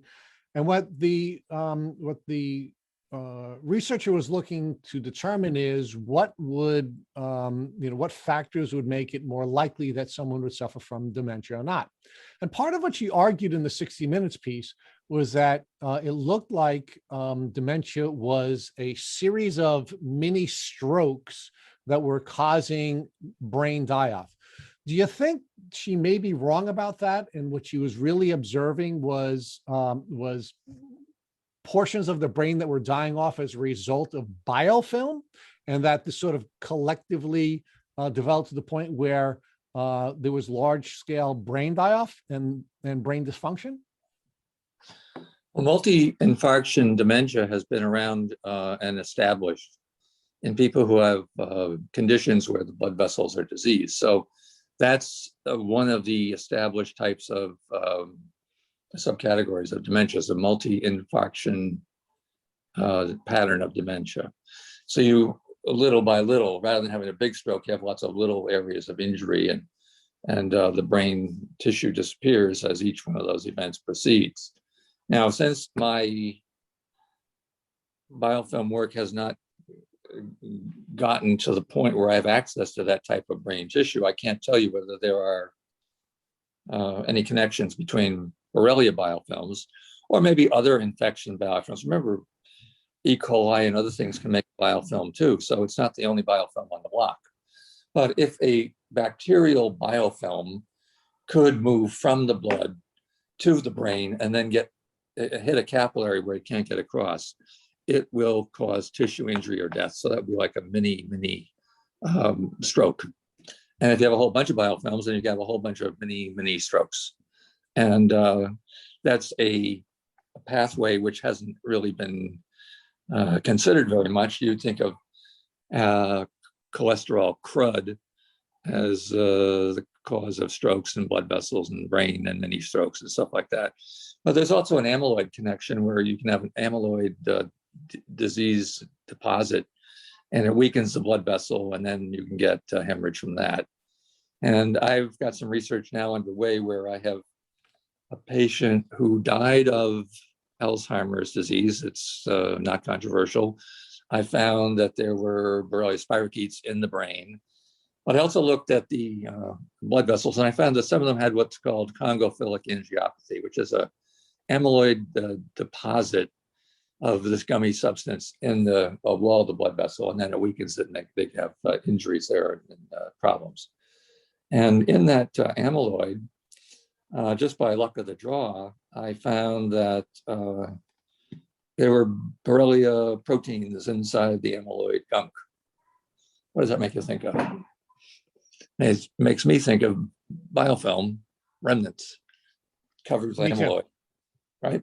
And so I think that that's another fertile area of investigation to see whether congophilic blood vessel disease in the brain is due to recurrent amyloid emboli that hit a vascular bed and cause blood vessel disease and then cause mini strokes. And then if you really want to get out into the ether, on this, you could say that little strokes outside the brain might happen in people who have biofilm concentrations in the blood. And so when the biofilm hits an area in the muscle or an area in the bone or an area in the other soft tissue, and they get total body pain. What could that be? That could be a shower of amyloid-coated biofilms in the blood from some infection and not a psychiatric condition. That'll also get me ejected from any country club in the planet. Well, it sounds to me like you really wouldn't want to join any club that would have you anyway. So it's probably that's the Woody Allen. Yes, I'm all Woody Allen all the time, right? So you've been really generous with your time, but I have two more questions that I have to ask you, and then we will again thank you for being so generous with so much of what you've shared with us.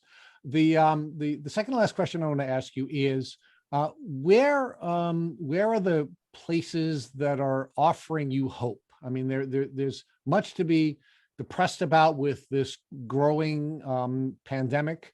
There's much to be concerned about, but where are the places where you are finding the greatest hope that we will make progress in overcoming the suffering caused by Lyme disease? I think that the research advances as they stack up are going to open up new areas of thinking, and then new thinking will be new areas of better diagnosis. So my friend Eva Shapi at the University of New Haven has done a lot of incredible work in biofilms, and will continue to do that. Dr. Eisendel and his colleagues in Europe, the Europeans are doing great work. The Europeans are way ahead of us in many dimensions and Borrelia disease. They were the first to put cardiomyopathies on the map from Lyme disease. And you'll remember that Neil Spector, who was a wonderful, wonderful man, yes, Lyme, he had a heart transplant because his heart was destroyed by Lyme. He recently died tragically of a viral condition, but he had to have a heart transplant because his heart was so diseased. So, you add all these other components up, and you see that we must escape from the tyrannical view that Lyme disease is easy to treat, hard to get, never chronic, and never fatal. You have to get away from that and understand that it's a bigger condition. It's just like syphilis. And syphilis is a nasty bug, not to be trifled with. And let's adopt a syphilis mentality for all of the people who have chronic conditions due to Borrelia. Let's approach them as if we were treating syphilis, and then do the right thing for them and give them the support and the therapy that they need. You got to do that. So it's a paradigm shift. You just go from Syphilis is gone. The syphilis is still here. It's not gone. It may be forgotten, but it's not gone. And the real syphilis is coming back in the gay and gay community and in the third world community, and it's becoming an emerging repeat public health problem. So syphilis is still here, and we are now dealing with the tick-borne syphilis equivalent in the Borrelia Lyme arena. So now I'm going to ask you the final question we ask all of our guests, and that is, if God forbid, one of your family members came walking in your room right after you finished this podcast and they discovered a tick that was biting them, what would you recommend that they do so they wouldn't have to be concerned about going on a chronic Lyme disease journey? Well, you have to know what species of tick it is first. I mean, you want to know whether it's a dog tick or an exotic tick or whatever. And if it's an exotic tick, then you want to intervene, like my friend Dr. Ken Ligner. He intervenes and he gives them some coverage to get through the first few weeks after that, to make sure, just in case, that they suppress anything that they could suppress. Now, the antibiotics will not suppress everything. It will not suppress babesiosis. It will not suppress ehrlichiosis or anaplasmosis. So, you have a chance at making a little bit of a dent if there's big time infection in the little tick, but at least you have a mindset that maybe the patient will need follow-up care. And if not, file it away. You can have your tick analyzed if you want. I'm not sure all the analysis labs are equally good, but you could have it analyzed. If you were going to have it analyzed, I'd do a DNA analysis. And that would be the earliest clue as to what's really in that tick. If there's nothing, there's nothing. If the DNA tells you there is something, then deal with it. So let your DNA be your friend, and I'll save the tick, and start them off on something. It couldn't hurt. That's Bronx for it couldn't hurt. Thank you for listening to the Tick Bootcamp interview with Dr. Alan MacDonald. To our listeners, we have a call to action. First, if you'd like to learn more about Dr. MacDonald and his work, please visit his website at alzheimersborreliosis.net. Second, if you enjoyed this episode of the Tick Bootcamp podcast, please share with your friends by using the social media buttons you see at the bottom of the post. Third, Tick Bootcamp has created a Tick Bite blueprint that has been inspired by the information that has been provided to us by past podcast guests. We urge you to visit our website at www.tickbootcamp.com to view the blueprint. Please note we would appreciate any input or any improvements you would like to offer.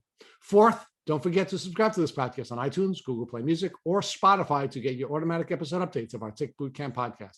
And finally, we thank your community for your comments on our past podcast episodes. Please take a minute to leave us an honest review on iTunes, on Instagram, or on our website. We make it a point to read every single one of the reviews we get. Thank you, as always, for listening.